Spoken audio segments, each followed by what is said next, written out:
사진 출처 치킨 게임, 치콘 게임의 개념을 시각적으로 표현한 이미지 챗GPT 생성, 트럼프 2.0 시대에 맞춘 미치광이 전략, 매드먼시어리, 미치광이 전략, 매드먼시어리, 은 상대방에게 자신이 예측할 수 없고 극단적인 행동을 할 수 있는 인물이라는 인상을 줌으로써 협상에서 유리한 고지를 차지하려는 전략이다. 이 개념은 미국의 전 대통령 리처드 닉슨이 처음으로 대외 정책에 적용했다. 닉슨은 베트남 전쟁 당시 북베트남 지도부에 자신이 핵 공격까지 고려할 정도로 불안정한 인물이라는 인식을 심어주려 했고, 이를 통해 협상에서 주도권을 잡으려 했다. 이 전략은 게임 이론에서 치킨 게임, 치컨 게임과 유사하다. 한쪽이 먼저 겁을 먹고 방향을 틀지 않으면 충돌이 불가피한 상황에서 상대에게 자신이 절대로 물러서지 않는다는 메시지를 주어 승리를 유도하는 방식이다. 이를 통해 상대방이 두려움을 느끼고 양보하도록 유도하는 것이 핵심이다.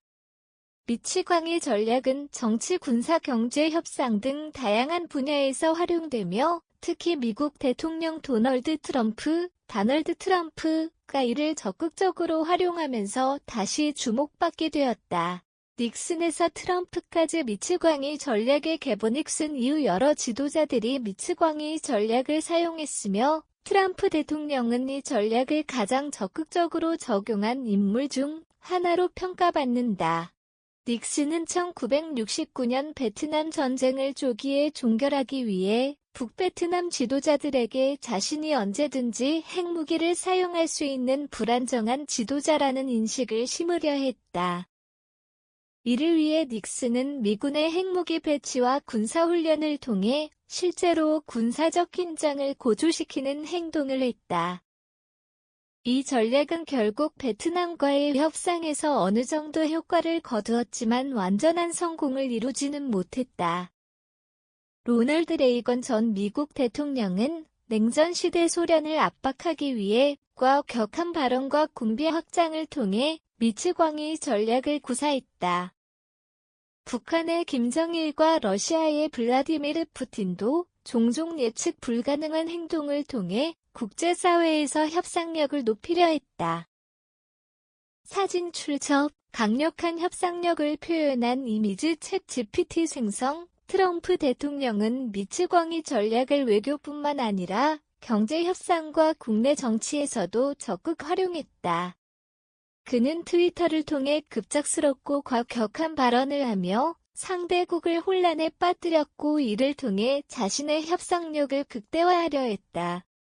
북핵 문제 극단적 대립에서 역사적 정상회담까지. 2017년 트럼프 전 대통령은 북한의 김정은 국무위원장을 리틀 로켓맨 이라 조롱하며 강경한 태도를 보였다. 그는 북한이 미국을 위협하면 화염과 분노, 파이어 언드 퓨리에 직면할 것이라며 군사적 행동까지 시사했다. 하지만 이후 태도를 급격히 바꿔 정상회담을 추진했고 결국 역사적인 미-북 정상회담을 성사시키는 데 성공했다. 이는 트럼프의 미치광이 전략이 실제 외교 협상에서 효과를 발휘한 대표적인 사례로 평가된다. 중 무역전쟁 관세 폭탄과 강경 발언으로 압박. 트럼프는 중국과의 무역전쟁에서도 미치광이 전략을 적극적으로 활용했다.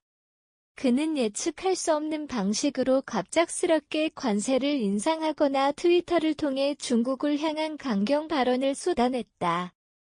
이러한 전략은 중국을 압박하는 효과를 가져왔고 결과적으로 미국은 중 무역 협상에서 일정 부분 유리한 조건을 확보할 수 있었다.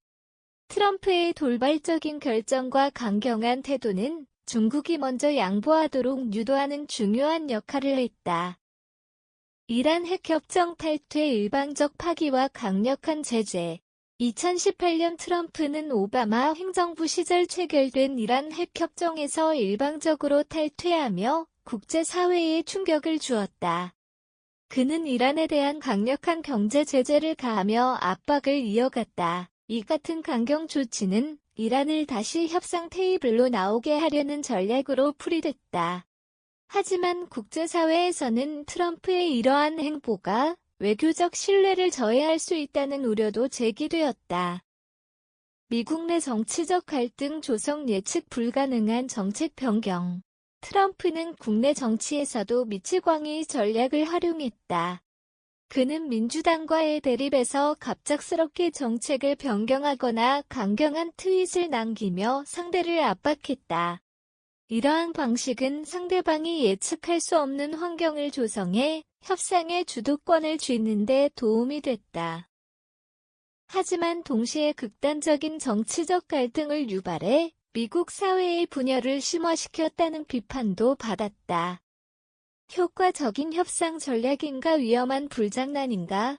트럼프의 미치광이 전략은 단기적으로는 상대방을 압박하고 협상에서 유리한 위치를 점하는 데 효과를 발휘했다.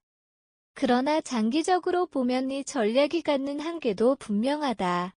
트럼프 이후에도 미치광이 전략은 계속될까? 바이든 행정부는 트럼프의 방식과 달리 외교적 협력과 다자주의를 강조하고 있다. 그러나 트럼프의 미치광이 전략이 일정 부분 효과를 발휘했다는 점에서 향후 다른 정치 지도자들도 이를 변형해 활용할 가능성이 크다. 미치광이 전략은 도박과도 같다. 때로는 큰 성과를 거둘 수도 있지만 잘못 사용하면 돌이킬 수 없는 결과를 초래할 수도 있다. 칼럼 이태코 기사 제공, 칼럼니스트 수원대학교 교수 경영학 박사 사단법인 한국경영문화연구원 원장 장수기업 전문가 변화와 혁신 및 리더의 역량 강화 전문가 죽기 전에, 더 늦기 전에 꼭 해야 할 42가지 저자.